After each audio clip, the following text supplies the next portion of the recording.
partir du verset 5 à 6, je vais lire. Alléluia.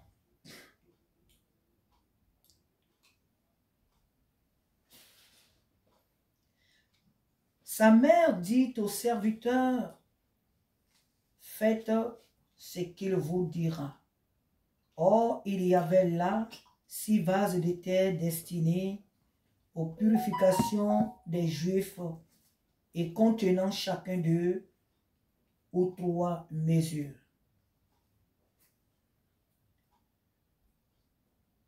Jean chapitre 2, verset 5. Et nous allons seulement nous attenir au verset 5. Sa mère dit au serviteur, faites ce qu'il vous dira. Ici, la Bible nous parle de la fête du mariage de Cana. Arrivé à cette fête, la Bible nous dit que il y eut un moment de la fête où le vin manqua. Et lorsque le vin a manqué, certainement que tout le monde était paniqué. Parce qu'à une fête, il faut qu'il y ait de la nourriture, il faut qu'il y ait de quoi boire. La boisson, il faut que tout cela soit abondant. La nourriture soit abondante à une fête. Et quand la nourriture manque, bon, mais surtout la boisson, elle ne doit pas du tout manquer. Alléluia. Et à cette fête, à cette rencontre, à ce mariage, la Bible nous dit qu'il n'y avait plus de vin. Et donc, voyons un peu ce que ça pouvait faire à cette fête-là. Nous imaginons la panique qu'il y avait, le trouble qu'il y avait. Et les gens ne savaient où donner la tête. Les organisateurs de cette fête ne savaient où donner tête. C'était une grande honte de voir qu'à un mariage, le vin manque. C'était vraiment une grande honte pour l'organisateur, même pour les mariés aussi. Alors la mère de Jésus qui était là, elle a vu que son fils était là. Donc elle s'est dit que mais ça c'est un petit problème ça. Elle n'était pas paniquée comme les autres parce qu'elle savait de quoi son fils était capable. Elle connaît l'œuvre que son fils a accomplie. Elle connaît son fils. Donc, elle n'a pas été paniquée comme les autres. Parce que pour elle, elle avait toute la solution de cette situation. Et donc, directement, elle est venue voir son fils, Jésus. Elle est venue le voir pour lui dire que mon fils, voilà, ils n'ont plus de vin. Ils n'ont plus de vin, donc Jésus va lui dire, mais qu'y a-t-il entre toi et moi, femme? Il va avoir cette discussion entre Jésus et sa mère Marie. Et il lui dit que, femme, mon heure n'est pas encore venue. Mon heure n'est pas encore venue. Que les gens soient troublés, qu'ils soient paniqués, ça, c'est pas ce qui, moi, m'inquiète. Je n'ai pas la même manière de réfléchir que ces personnes qui sont là. Je n'ai pas la même manière de voir les choses comme ces hommes. Eux, ils sont venus ici, c'est pour manger et boire. C'est là que s'arrête leur vie. Eux, ce qui fait leur joie, c'est le manger et le boire. Mais moi, hein, ma vision va au-delà. Donc ça, c'est un petit problème. Ils sont venus à cette fête, donc c'est bien qu'à une fête, il y a de quoi manger, qu'il y a de quoi boire. C'est normal. Mais quand je vois toutes ces personnes paniquées, je comprends que leur vie se limite qu'à manger et au boire. Oh, je ne suis pas venu que pour nourrir le ventre. Donc, je fais chaque chose en son temps. Ma mission ne se résume pas qu'à manger et boire. Voilà ce que ça voulait dire. Mon heure n'est pas encore venue. Et donc, la Bible nous dit que Marie alla vers les disciples et leur dit, ceux qui étaient là avec Jésus, et elle leur dit, faites tout ce qu'il vous dira. Faites ce qu'il vous dira. Faites ce qu'il vous dira. C'est ce qu'il fallait comprendre avant, mais non, elle n'avait pas réfléchi à cela.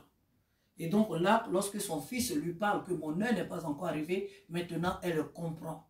Que certes c'est son fils, mais ce n'est pas elle de lui donner l'ordre. Ce Jésus-là, ce fils-là, on ne lui donne pas l'ordre, c'est lui qui donne l'ordre. Il a eu un moment dans sa vie où sa mère a parlé, il a obéi. Et même jusqu'à ce qu'il meure, il a obéi à sa mère, c'était sa mère. Donc, dans certaines circonstances, c'est sa mère, donc il obéissait. Mais à d'autres à certains moments aussi de la vie de Jésus, sa mère n'avait pas à intervenir. Ce n'était pas à elle de donner l'ordre à Jésus. Quant à ce qui concerne les miracles, les guérisons, ça ne regarde que Jésus. Quand ils sont chez eux à la maison, c'est elle la mère, elle donne l'ordre. Et en tout cas, dans d'autres circonstances, c'est sa mère. Donc, elle peut lui parler, il peut écouter, il peut obéir. Mais il y a des limites parce qu'il n'est pas venu que pour accomplir le désir de la chair. Alors, Marie a compris, elle dit, faites ce qu'il vous dira. Et ce soir, cette phrase, elle nous intéresse. Ce soir, cette phrase nous importe. Ce soir, cette phrase est valable pour nous en tant que peuple de Dieu. Faites ce qu'il vous dira. Nous n'avons pas à faire autre chose que ce que Jésus nous dit de faire. Parce que c'est lui qui nous a sauvés. Nous serions morts depuis longtemps. Nous ne serions plus de ce monde. Depuis, on ne parlerait même pas de nous. Mais s'il nous a sauvés et qu'il nous maintient en vie, c'est pour faire ce que lui, il veut que nous fassions. C'est pour faire ce que lui, il nous dit de faire. C'est pour marcher selon lui son ordre. C'est pour marcher selon lui sa vision. C'est pour marcher lui dans son temps. C'est pour marcher lui dans sa saison. C'est pas pour faire autre chose. Faites ce qu'il vous dira. C'est tout simplement en faisant ce que Jésus nous dira que nous aurons des fruits abondants. Nous verrons la gloire de Dieu. C'est en faisant ce que lui, il nous dit, et non pas ce que nous disons. C'est à cela seulement, sinon en cela que nous verrons la gloire de Dieu dans notre vie. L'obéissance à Dieu, la Bible dit, vaut mieux que le sacrifice. Donc, il nous faut faire ce que Jésus nous dit de faire. On a vu à travers l'histoire, surtout dans le Nouveau Testament, des gens qui ont voulu faire le contraire de ce que Jésus leur a dit. On a vu aussi le résultat.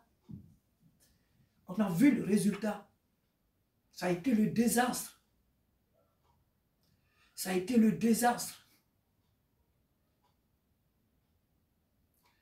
Et bien donc, ici, nous avons besoin de faire ce que Jésus nous dit de faire. Si nous voulons être heureux sur cette terre, si nous ne voulons pas faire jour et nuit des prières de combat par-ci, par-là, il nous faut faire ce que Jésus nous dit de faire.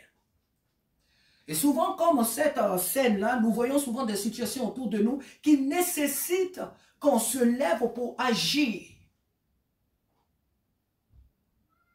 Des situations qui nécessitent qu'on se lève même pour jeûner, pour prier, pour je ne sais quoi, mais pour faire toutes sortes de choses qu'on croit être bonnes. Cependant, ce n'est pas le moment. Ce n'est certainement pas le moment de faire certaines choses que nous faisons dans notre vie. Le moment n'est pas arrivé de faire certaines choses que nous faisons. Ou peut-être même ce moment ne viendra jamais. Peut-être que ce n'est pas à nous comme à Marie, ce n'était pas à elle de dire à Jésus, ils n'ont plus de vin. Combien sont-ils parmi nous qui prennent la place qui ne leur appartient pas? Je suis docteur, alors qu'il est évangéliste. Je suis pasteur, alors qu'il est prophète. Je suis prophète, alors qu'il n'est que pasteur ou docteur. Et peut-être même parmi les 5 ministères qu'on connaît, sa place n'y est du tout pas. Il n'est qu'un frère de l'église qui doit servir tout simplement dans l'église, pas forcément à la chair. Marie a voulu prendre la place qui n'était pas la sienne. Faites ce qu'il vous dira. C'est important pour notre vie en tant que peuple de Dieu de faire ce que le Maître Jésus nous dit de faire. Si nous faisons ce que Jésus nous dit de faire, même si cela nous semble difficile, mais c'est en cela que nous serons bénis, nous serons heureux. Et nous ne sommes pas seuls. Jésus ne nous dira jamais de faire une chose qui soit au-delà de notre capacité, au-delà de nos moyens. Non. Tout ce que le Seigneur nous demandera sur cette terre de faire est à notre portée. C'est qu'il a déposé en nous la capacité, la force nécessaire de faire la chose. Voilà pourquoi il nous dit de la faire. Dieu ne nous demandera jamais de soulever le monde. Ce n'est pas à nous de soulever le monde. Lui, il a assez de muscles pour porter le monde et il le porte. Donc, il ne nous demande pas de porter le monde. Mais quand il nous dit de parcourir le monde, de parcourir nos quartiers pour annoncer l'évangile, c'est parce qu'il sait qu'il a déposé en nous la capacité de le faire. Amen. Alors ce soir, le Saint-Esprit nous dit tout simplement, faites ce qu'il vous dira. Ne faites pas autre chose, mais faites ce qu'il vous dira. Si vous ne voulez pas être confus, si vous ne voulez pas marcher dans la déception, si vous ne voulez pas marcher dans les humiliations, si vous ne voulez pas être confondu, faites ce qu'il vous dira. Si vous ne voulez pas planter des arbres qui ne porteront jamais de fruits, faites ce qu'il vous dira. Faites ce qu'il vous dira. Tout ce que le Seigneur nous dit de faire, tout ce à quoi il nous a envoyé de faire, à faire, portera du fruit. Quelles que soient les épreuves, quelles que soient les attaques, peu importe la profondeur des attaques, des difficultés, ce à quoi le Seigneur Jésus nous a appelés, ce qu'il nous a invités à faire, portera coûte que coûte du fruit. Pourquoi? Parce que c'est sur son ordre. Parce que c'est à cela qu'il nous a appelés. Alléluia. Amen. Que le nom du Seigneur soit béni ce soir. Faites ce qu'il vous dira. Faisons ce que le Seigneur nous dit de faire. Amen. Amen. Amen. C'est le thème. Hein? Faites ce qu'il vous dira. Faisons ce que le Seigneur nous dit de faire. Tout simplement, et nous serons heureux. Amen.